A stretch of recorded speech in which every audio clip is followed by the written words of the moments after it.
ሰላም የቃና ዜና ቅምሻ ነው። የዕለቱ ዋና ዋና ዜናዎች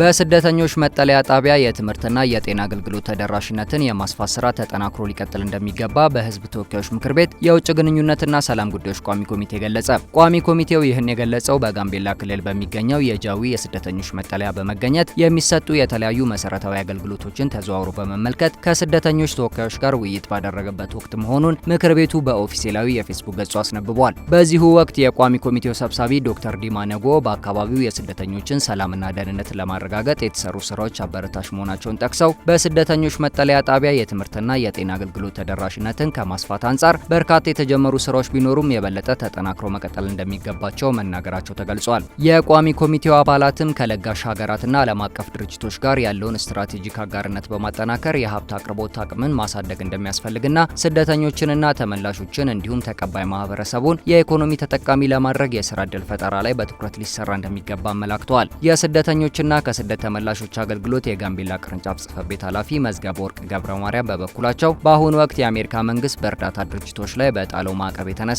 የስደተኞች ሰብአዊና ማህበራዊ ህይወት ላይ ከፍተኛ ተጽዕኖ እየተፈጠረባቸው እንደሚገኝ ተናግረዋል። ለመሰረታዊ አገልግሎት የሚውሉ የተለያዩ ግብዓቶችን ለማሟላት በተለይ ከጤና ተቋማት ጋር ተያይዞ የመድኃኒትና የሕክምና መሳሪያዎች አቅርቦት እንዲሁም ለትምህርት አገልግሎት የሚውሉ ግብዓቶችን ለማሟላት ቅርንጫፍ ጽሕፈት ቤቱ ከሚመለከታቸው ሀገራዊና ዓለም አቀፋዊ ድርጅቶች ጋር እየሰራ እንደሚገኝ ጠቁመዋል።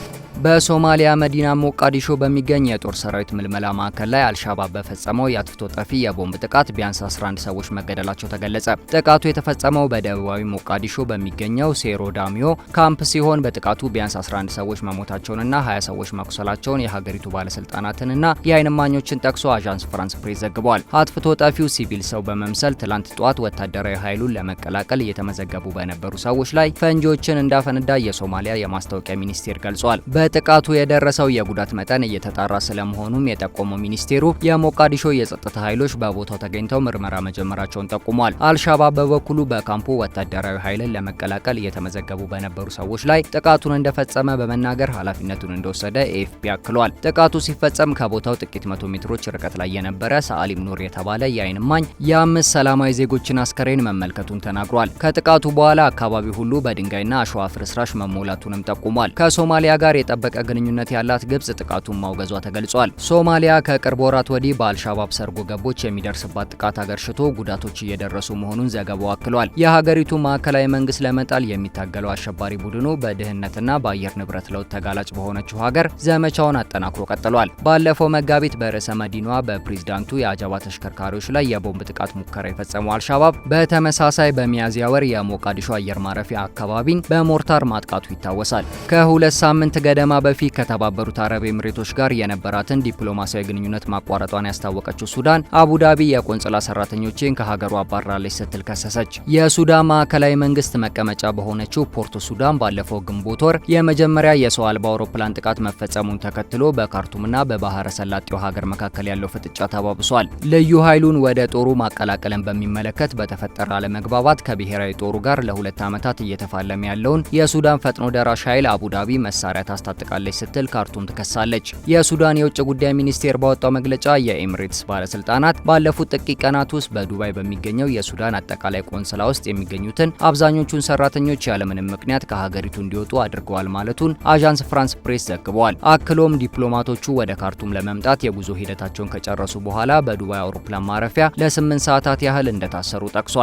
ዓለም አቀፍ ዲፕሎማሲያዊ ስምምነቶችን በሚጻረር መልኩም ዲፕሎማቶቹ መመርመራቸውንና ስልኮቻቸውና ላፕቶፖቻቸው እንደተበረበረ መግለጹንም ዘገባው አክሏል። ይህ ከዚህ በፊት ታይቶ የማያውቅ ክስተት መፈጠር የኤምሬትስ ባለስልጣናት በዓለም አቀፍ ሕግ ዲፕሎማቶችን እንዲጠብቁ እንዲሁም ያለመከሰስ መብታቸውን እንዲያከብሩ ለተጣለባቸው ግዴታ ያላቸውን ንቀት ያሳያል መባሉንም ተገልጿል። ሚኒስቴሩ እርምጃው በተባበሩት አረብ ኤምሬትስ የሚኖሩ የሱዳን ዜጎችን የመጉዳት ፍላጎትንም ያሳያል ብሏል። የተባበሩት አረብ ኤምሬትስ የውጭ ጉዳይ ሚኒስቴር በጉዳዩ ላይ ያለውን አስተያየት ወዲያው ማግኘት እንዳልተቻለ ኤኤፍፒ ዘግቧል። የተባበሩት መንግስታት የአሜሪካ ፖለቲከኞችና ዓለም አቀፍ ድርጅቶች የባህረ ሰላጤዋ ሀገር ለፈጥኖ ደራሽ ኃይሉ የጦር መሳሪያ ድጋፍን ትሰጣለች በሚል በተደጋጋሚ ወቀሳ ቢያቀርቡም አቡዳቢ ወቀሳውን ስታጣጥል ቆይታለች። ፈጥኖ ደራሽ ኃይሉ በተያዘው የፈረንጆቹ ወር መጀመሪያ ላይ የሱዳን መንግስት መቀመጫ በሆነችው ፖርት ሱዳን በሚገኙ ቁልፍ መሰረተ ልማቶች ላይ በሰው አልባ አውሮፕላኖች ድብደባ ፈጽመዋል። ጥቃት ከተፈጸመባቸው መሰረተ ልማቶች መካከልም በሀገሪቱ ብቸኛ በስራ ላይ ያለው የሲቪል አውሮፕላን ማረፊያ፣ ዋና የነዳጅ ማከማቻ ዴፖ እና የኃይል ማመንጫ ጣቢያ ይገኙበታል።